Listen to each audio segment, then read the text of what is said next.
Bismillah, Assalamualaikum warahmatullahi wabarakatuh. Shalom, salam sejahtera untuk kita semua.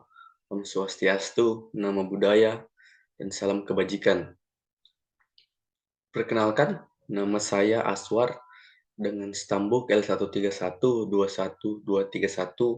Saya di sini akan memaparkan hasil diskusi kami dengan mata kuliah pemasaran hasil hutan dosen pengampu Dr. Insinyur Hendra Pribadi SPMP yang judul materi pasar global. Jadi kami di sini mengambil 4 rumusan masalah. Yang pertama, pengertian pasar global. Yang kedua, hubungan pasar global dan hutan. Yang ketiga, model pemasaran di tingkat masyarakat. Yang keempat, model pemasaran di tingkat industri.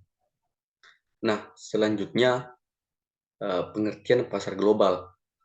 Nah, pasti dari teman-teman mungkin banyak yang belum mengetahui apa sih itu pasar global dan apa itu pasar global. Nah, saya di sini akan memaparkannya. Jadi, pemasaran internasional atau global, pemasaran internasional didefinisikan sebagai pemasaran yang menjangkau satu atau lebih negara. Globalisasi adalah kegiatan pemasaran perusahaan multinasional yang melakukan bisnis di seluruh dunia di beberapa negara dengan memanfaatkan taktik pemasaran global, pasar global, dan produk dan standar global. Perdagangan internasional adalah pertukaran barang dan jasa antara penduduk suatu negara dan penduduk negara lain atas dasar kesepakatan bersama.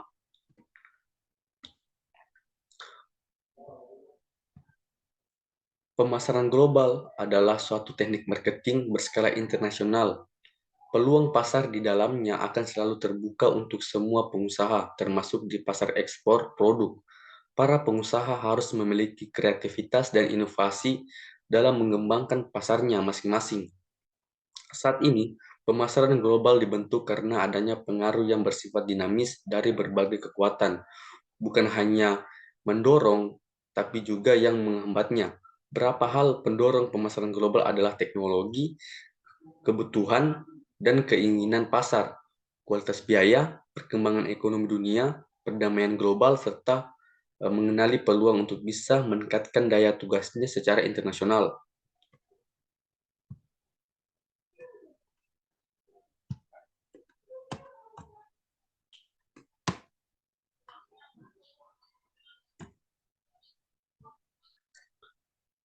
Manfaat adanya pemasaran global.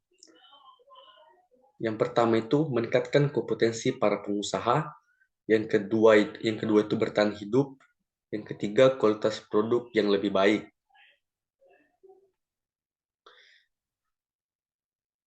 Jadi meningkatkan kompetensi para pengusaha itu yaitu untuk meningkatkan kompetensi atau keahlian setiap pengusaha untuk bisa mencari dan mendapatkan berbagai ide serta pengetahuan baru dalam hal penjualan produk kepada masyarakat. Nah, bertahan hidupnya itu demi bertahan hidup dan demi memenuhi kebutuhan pokok setiap masyarakat. Kualitas produk yang lebih baik untuk bisa selalu melahirkan ide segar yang berkualitas dalam pemasaran global agar produknya bisa menjadi produk yang paling unggul. Produk yang berkualitas tersebut nantinya akan diserbu oleh banyak pelanggan atau pembeli. Selanjutnya itu, poin keempat, pertumbuhan ekonomi. Perlu Anda garis bawahi bahwasanya perkembangan masyarakat akan sangat tergantung pada aktivitas jual beli yang ada di sekelilingnya. Untuk itu, pemasaran global akan sangat berpengaruh dengan adanya perkembangan ekonomi masyarakat. Pertumbuhan ekonomi mereka akan otomatis berjalan lancar dengan banyaknya masukan dari daerah. Poin kelima itu meningkatkan selera masyarakat. Membuat produk yang sesuai dengan selera masyarakat adalah cara yang harus ditempuh agar produk pengusaha bisa laku dan diminati oleh banyak masyarakat. Namun, selera masyarakat ini akan terus berubah sesuai dengan keperluannya masing-masing. Bahkan tidak jarang, selera masyarakat tersebut akan bergerak menurun atau meningkat sesuai dengan perkembangan ekonomi yang terjadi pada suatu negara. Hubungan pasar dan hutan. Nah, ini pasti banyak juga dari teman-teman yang ingin mengetahui apa sih itu hubungan pasar dengan hutan itu sendiri. Nah, pendekatan berbasis pasar untuk mendukung pertumbuhan usaha hutan berbasis masyarakat atau CBFI. Ini tidak hanya fokus pada keuntungan, namun juga memperhatikan aspek lingkungan, berinvestasi kontribusinya pada SDGs, serta bagaimana meningkatkan kualitas dari suatu daerah, mengembangkan infrastruktur dan kualitas udara. Contoh pemasaran global dan hutan. Nah, di sini kami mengambil contoh yaitu petani madu. Nah, petani madu akan mengajarkan bagaimana menaikkan harga komoditas dengan tidak hanya menjual produk madunya, namun juga memberikan cerita. Pemain akses pasar ini sangat potensial dalam membantu mengembangkan komunitas daerah yang bergantung pada pusat. Dan dengan dukungan pihak-pihak tertentu, kita dapat menciptakan keadaan yang mendukung kemudahan akses biaya, meningkatkan kapasitas agar dapat membantu lebih banyak petani dari komunitas untuk menjaga hutan. Selanjutnya, model pemasaran tingkat masyarakat. Pemasaran mempunyai peranan yang penting dalam masyarakat karena pemasaran menyangkut berbagai aspek kehidupan, termasuk bidang ekonomi dan sosial.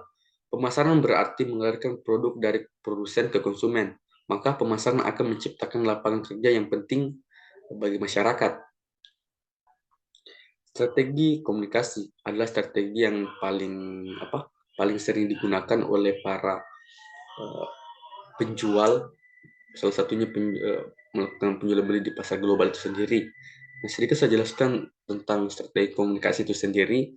Nah, strategi pemasaran dibutuhkan juga strategi komunikasi yang dilakukan oleh bagian hubungan masyarakat atau public relation dalam meningkatkan hubungan baik dengan pelanggan maupun calon pelanggan pendidikan. Strategi komunikasi adalah kegiatan atau kampanye komunikasi yang sifatnya informasional maupun persuasif untuk membangun pemahaman dan dukungan terhadap suatu ide, gagasan atau kasus, produk maupun jasa yang terencana yang dilakukan oleh suatu organisasi baik yang berorientasi laba maupun nirlaba, memiliki tujuan, rencana dan berbagai alternatif berdasarkan riset dan memiliki evaluasi. Nah, selanjutnya itu model pemasaran tingkat industri. Secara umum, pemasaran industri merupakan salah satu strategi pemasaran yang diterapkan oleh suatu perusahaan yang mana dalam prosesnya suatu perusahaan harus bekerja sama dengan perusahaan lainnya dalam hal pengolahannya atau yang biasa disebut dengan bisnis ke bisnis atau B2B. Dalam prosesnya, pemasaran tingkat industri siklusnya hanya berputar pada kerjasama yang terjalin antara produsen, pemasok, pembeli yang sekalian tingkat industri dan pihak penyalur atau pendistributor lainnya yang memiliki peranan yang cukup baik dalam dunia perekonomian. Selanjutnya itu ciri pemasaran industri. Memiliki lingkup pasar yang sedikit namun skala perusahaan terkaitnya merupakan perusahaan yang besar. Dalam artian bukan kumpulan konsumen yang kecil yang nantinya bisa menjalani transaksi dengan strategi pemasaran industri yang satu ini. Selanjutnya, hubungan yang terjalin antara satu bisnis dengan bisnis lainnya berlangsung dengan baik.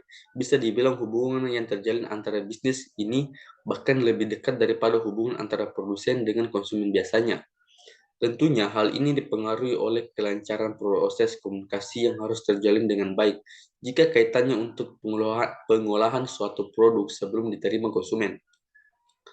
Memiliki proses yang kompleks dan rumit karena produk ataupun layanan yang diperjualbelikan dalam hal ini bukan suatu produk yang kecil, melainkan produk besar yang penting bagi suatu perusahaan, sehingga bisa dikatakan bahwa proses jalinan kesepakatannya pun berlangsung cukup lama karena proses pertimbangannya sangat lama sehingga bisa mengetahui pertimbangan baik buruknya pula.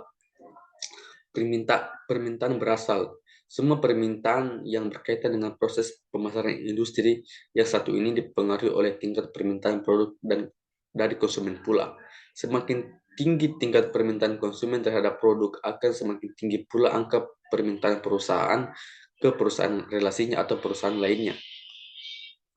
Strategi pemasaran global meliputi dua pendekatan, yaitu strategi pemasaran standar dan strategi pemasaran yang disesuaikan dengan kondisi tempat bisnis perusahaan dipasarkan, atau standardization and adaptation of marketing strategies.